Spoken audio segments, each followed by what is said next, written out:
When I was 27 years old, I left a very demanding job in management consulting for a job that was even more demanding, teaching. I went to teach 7th graders math in the New York City public schools. And like any teacher, I made quizzes and tests, I gave out homework assignments. When the work came back, I calculated grades. What struck me was that IQ was not the only difference between my best and my worst students. Some of my strongest performers did not have stratospheric IQ scores. Some of my smartest kids weren't doing so well. And that got me thinking. The kinds of things you need to learn in 7th grade math, sure, they're hard. Ratios, decimals, the area of a parallelogram. But these concepts are not impossible. And I was firmly convinced that every one of my students could learn the material if they worked hard and long enough. Ketika saya berusia 27 tahun, saya meninggalkan pekerjaan saya yang penuh tantangan di bidang konsultan manajemen untuk sebuah pekerjaan yang bahkan lebih menuntut untuk mengajar. Saya mengajar matematika di New York untuk kelas 7 SMP, dan seperti guru lainnya, saya membuat kuis ujian, saya memberi tugas PR, dan ketika tugas tersebut dikumpulkan, saya memberi nilai. Hal yang mengagetkan saya adalah IQ bukanlah salah satu perbedaan di antara siswa-siswa terbaik dan terburuk saya.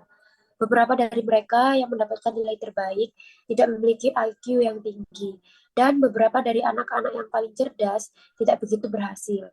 Dan itu membuat saya berpikir, beberapa hal yang perlu Anda pelajari di matematika untuk SMP kelas 1 tentu saja sangatlah sulit.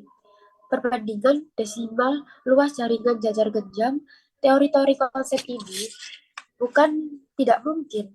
Dan saya sangat yakin bahwa setiap murid dapat mempelajari materi tersebut jika mereka bekerja cukup keras dan lama. For more years of teaching, I came to the conclusion that what we need in education is a much better understanding of students and learning from a motivational perspective, from a psychological perspective. In education, the one thing we know how to measure best is IQ. But what if doing well in school and in life depends on much more than your ability to learn quickly and easily? So I left the classroom and I went to graduate school to become a psychologist. I started studying kids and adults in all kinds of super challenging settings. And in every study, my question was, who is successful here and why?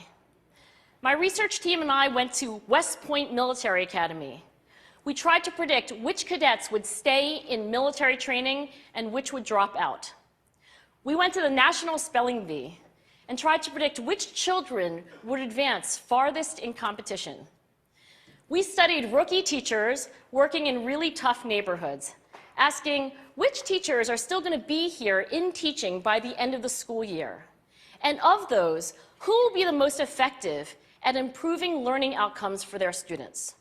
We partnered with private companies, asking which of these salespeople is going to keep their jobs and who's going to earn the most money. In all those very different contexts, one characteristic emerged as a significant predictor of success. And it wasn't social intelligence, it wasn't good looks, physical health, and it wasn't IQ. Setelah mengajar beberapa tahun, saya menyimpulkan bahwa yang kita perlukan dalam pendidikan adalah pemahaman yang lebih baik tentang murid dan pembelajaran dari sudut pandang motivasi, dari sudut pandang psikologi. Bagaimana bila keberhasilan di sekolah dan kehidupan tergantung lebih banyak pada hal-hal selain dari kemampuan belajar dengan cepat dan mudah. Jadi saya meninggalkan kelas dan saya pergi ke sekolah pasca sarjana untuk menjadi seorang psikolog. Saya mulai mempelajari anak-anak dan orang dewasa dari semua jenis latar belakang yang sangat menantang, dan dalam setiap studi, pertanyaan saya adalah, siapa yang berhasil di sini dan mengapa? Saya dan tim penelitian saya pergi ke Akademi Militer West Point. Kami mencoba untuk memprediksi kadet mata yang akan tetap tinggal di pelatihan militer dan siapa yang akan keluar. Kami pergi ke National Spelling Bee dan mencoba memprediksi anak mana yang akan maju terjauh dalam kompetisi. Kami mempelajari guru-guru baru yang bekerja di lingkungan yang benar-benar sulit dan bertanya, guru-guru mana yang masih akan tetap mengajar pada akhir tahun ajaran sekolah? Dan siapa di antara mereka yang paling efektif dalam meningkatkan hasil pembelajaran bagi siswa mereka? Kami bermitra dengan perusahaan swasta dan bertanya, siapakah di antara staf penjualan yang akan tetap bekerja dan siapa yang akan menghasilkan uang paling banyak? Dalam semua konteks yang berbeda itu, sebuah karakteristik muncul sebagai prediksi keberhasilan yang signifikan dan penting. Dan hal itu bukan hanya kecerdasan sosial, itu bukanlah penampilan yang menarik, kesehatan fisik, dan juga IQ. Hal itu adalah tekad. Was grit and perseverance for very long-term goals. Grit is having stamina. Grit is sticking with your future, day in, day out, not just for the week, not just for the month, but for years, and working really hard to make that future a reality. Grit is living life like it's a marathon, not a sprint.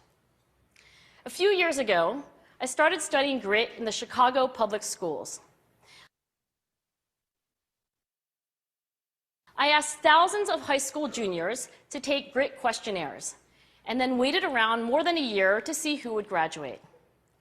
Turns out that grittier kids were significantly more likely to graduate, even when I matched them on every characteristic I could measure, things like family income, standardized achievement test scores, even how safe kids felt when they were at school.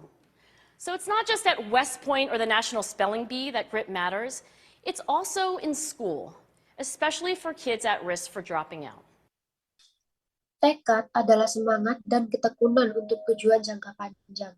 Tekad berarti memiliki stamina. Tekad melekat pada masa depan Anda setiap hari. Bukan hanya selama seminggu, sebulan, tetapi untuk bertahun-tahun dan bekerja benar-benar keras untuk membuat masa depan itu menjadi kenyataan. Tekad adalah menjalani hidup seperti sebuah pertandingan lari maraton, bukan lomba lari jarak dekat. Beberapa tahun yang lalu saya mempelajari tentang tekad di sekolah negeri Cicego. Saya minta pada ribuan siswa SMP untuk mengisi kuesioner tentang tekad, kemudian menunggu selama 1 tahun lebih untuk melihat siapakah yang lulus. Ternyata anak-anak lebih bertekad akan jauh lebih mungkin untuk lulus. Ternyata ketika saya mencocokkan mereka dengan setiap karakteristik yang saya bisa ukur, hal-hal seperti ini, seperti pendapatan keluarga, nilai ujian pencapaian ujian akhir, bahkan beberapa rasa aman anak ketika mereka berada di sekolah. Jadi, tidak hanya di West Point atau National Spelling Bee, tekad itu penting.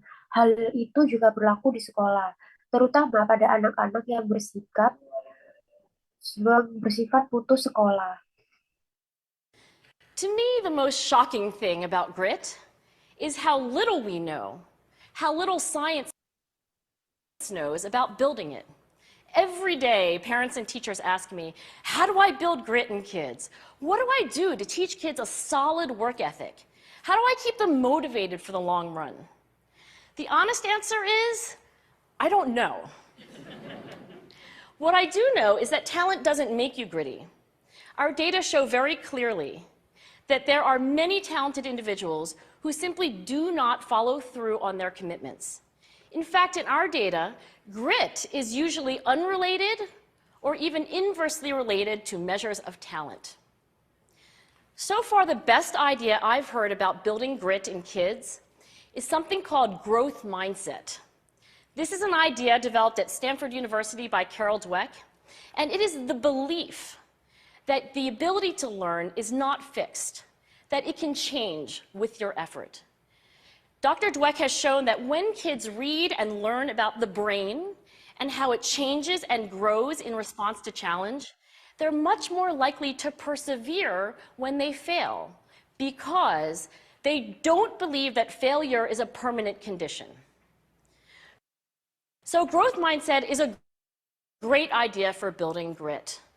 Bagi saya, hal-hal yang paling mengejutkan tentang tekad adalah betapa sedikit yang kita ketahui, betapa sedikit ilmu pengetahuan yang membangun tentang tekad, setiap hari orang tua dan bertanya kepada saya, bagaimana saya membangun tekad anak?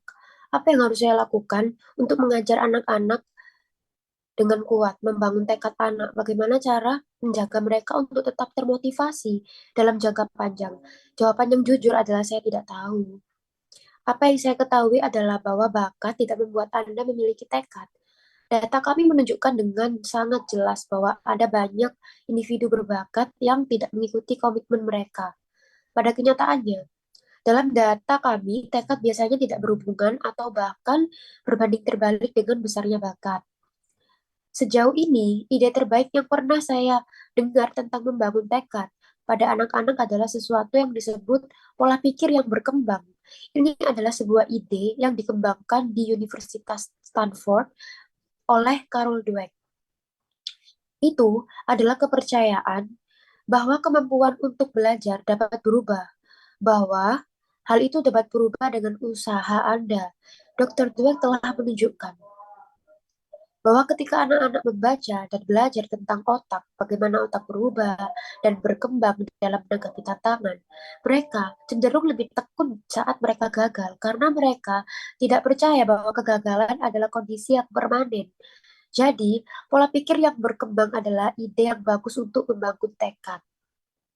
Need more. And that's where I'm going to end my remarks, because that's where we are. That's the work that stands before us.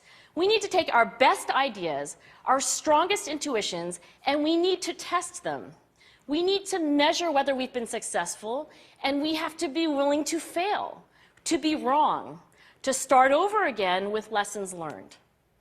In other words, we need to be gritty about getting our kids grittier. Thank you. Tapi perlu kita ketahui, di sini ucapan saya, kerjanalah tempat kita berada. Itu adalah pekerjaan yang ada di hadapan kita. Kita perlu ambil ide terbaik, intuisi kita yang ada, dan kita perlu mereka. Kita mungkin apakah kita berhasil dan jadi lebih bertekad. Terima kasih. Wes.